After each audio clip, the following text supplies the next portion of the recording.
सभी बच्चों को एक बार पुनः नमस्ते। आज दूसरे वीडियो में हम आप लोगों के सामने उपस्थित हैं हैड टू का यूज लेकर के। तो हैड टू का यूज बहुत ही आसान होता है, आपको समझना है, केवल ये समझना है कि जो हैड होता है इसका यूज हम करते हैं पास्ट टेंस में। यानी किस टेंस में इसका यूज करते हैं? ये जो हैड होता है इसका यूज हम करते हैं पास्ट टेंस में। ठीक है, पास्ट परफेक्ट में इसका यूज किया जाता है, बट इसके साथ में देखो एक प्रीपोजिशन लगा हुआ है। तो जब इसके साथ एक प्रीपोजिशन लग जाता है तब इसको अगर किसी सब्जेक्ट के साथ में यूज करेंगे तो हमें हिंदी वाला जो सेंटेंस होता है उसको देखना पड़ता है कि उसके लास्ट में जो दिया होता है वो ना पड़ा आना चाहिए। क्या आना चाहिए? ना पड़ा। देखो जैसे यहाँ लिखा उसे खाना पड़ा, ठीक है, अब देखो आ रहा ना पड़ा। तो इसका यूज हम करेंगे, यानी हैड टू का जो यूज होता है वो हम करते हैं ना पड़ा या ना था के साथ, और उसके साथ में जुड़ी होती है मजबूरी। यानी किसके लिए? यानी ऐसी कंडीशन हो जब मेरी इच्छा ना हो लेकिन मुझे फिर भी वो काम करना पड़ रहा हो, तो वहां पर हम किसका यूज करेंगे? हैड टू का यूज करेंगे। ठीक है, हैड टू का यूज करेंगे। मेरी इच्छा ना होते हुए भी मुझे कोई कार्य करना पड़ रहा है। तो इस तरीके के जो सेंटेंसेस होते हैं उनको ट्रांसलेट करने के लिए हमें सबसे पहले सब्जेक्ट लिखना होता है, फिर हैड टू लिखना है, फिर वर्ब की फर्स्ट फॉर्म लिखनी है, फिर अगर ऑब्जेक्ट दिया हुआ है तो लिखना है, नहीं तो नहीं लिखना है।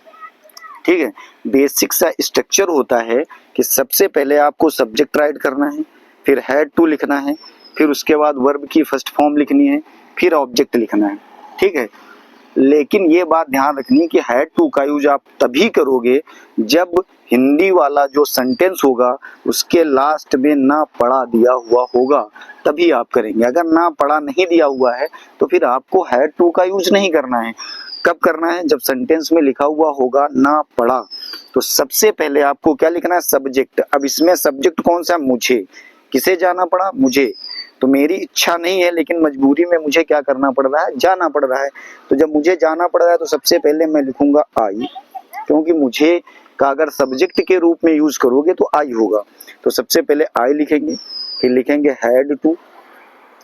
ठीक, उसके बाद मुझे क्या लिख देना है?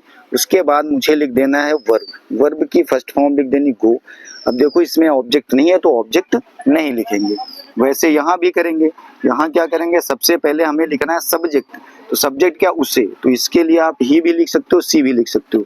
तो यहाँ हम लिखेंगे ही, फिर लिखना हैड टू। सब्जेक्ट के बाद क्या लिखना है? Had to. उसके बाद वर्ब लिख देनी ईट। ठीक, मतलब सबसे पहले आपको सब्जेक्ट लिखना है, फिर हैड टू लिखना है, फिर वर्ब की फर्स्ट फॉर्म लिखनी है। अगर ऑब्जेक्ट दिया हुआ है तो लिखना है, नहीं दिया हुआ है तो नहीं लिखना है। समझ में आ रहा होगा? चलो एक बार रिवाइज करते हैं। फिर आपको करना क्या है? आप सीख रहे हैं हैड टू का यूज। हम क्या सीख रहे हैं?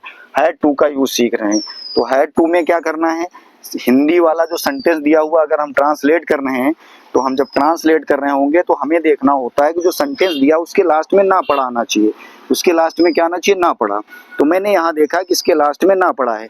ना पड़ा है तो मेरे सामने एक स्ट्रक्चर है, सीधा सा स्ट्रक्चर लेंगे। स्ट्रक्चर में क्या? सबसे पहले यानी फर्स्ट नंबर पर मुझे क्या राइट करना? सब्जेक्ट। तो मैंने सब्जेक्ट राइट किया। सेकेंड नंबर पर आपको लगाना हैड टू। सेकेंड नंबर पर आपको क्या लगा देना? Had to. उसके बाद वर्ब की फर्स्ट फॉर्म लगानी है थर्ड नंबर पर, तो मैंने लिख दिया वर्ब की थर्ड फॉर्म लगा दी। फिर ऑब्जेक्ट है तो ऑब्जेक्ट दिया नहीं गया, ऑब्जेक्ट नहीं दिया गया तो ऑब्जेक्ट नहीं लिखना है। वैसे इसमें भी किया हुआ है कि सबसे पहले आपको सब्जेक्ट राइट करना है, फर्स्ट नंबर पर क्या राइट करना? सब्जेक्ट। फिर क्या राइट करना? Had to. उसके बाद आपको क्या लगाना? वर्ब की फर्स्ट फॉर्म लगानी। वर्ब की फर्स्ट फॉर्म लगा दिया। ऑब्जेक्ट नहीं दिया तो ऑब्जेक्ट को नहीं लगाएंगे। ठीक है, तो इतनी बात आपको आई होप कि समझ में आ रहा होगा।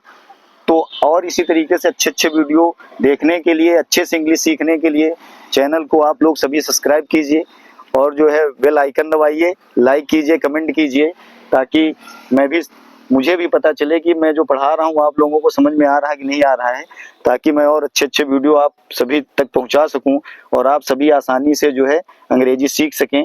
तो मैं थोड़ी देर के लिए हट जा रहा हूँ, आप इसका स्क्रीनशॉट लेकर नोट बना लीजिए। सभी को दोबारा से नमस्ते। अगले वीडियो में फिर मिलते हैं। धन्यवाद।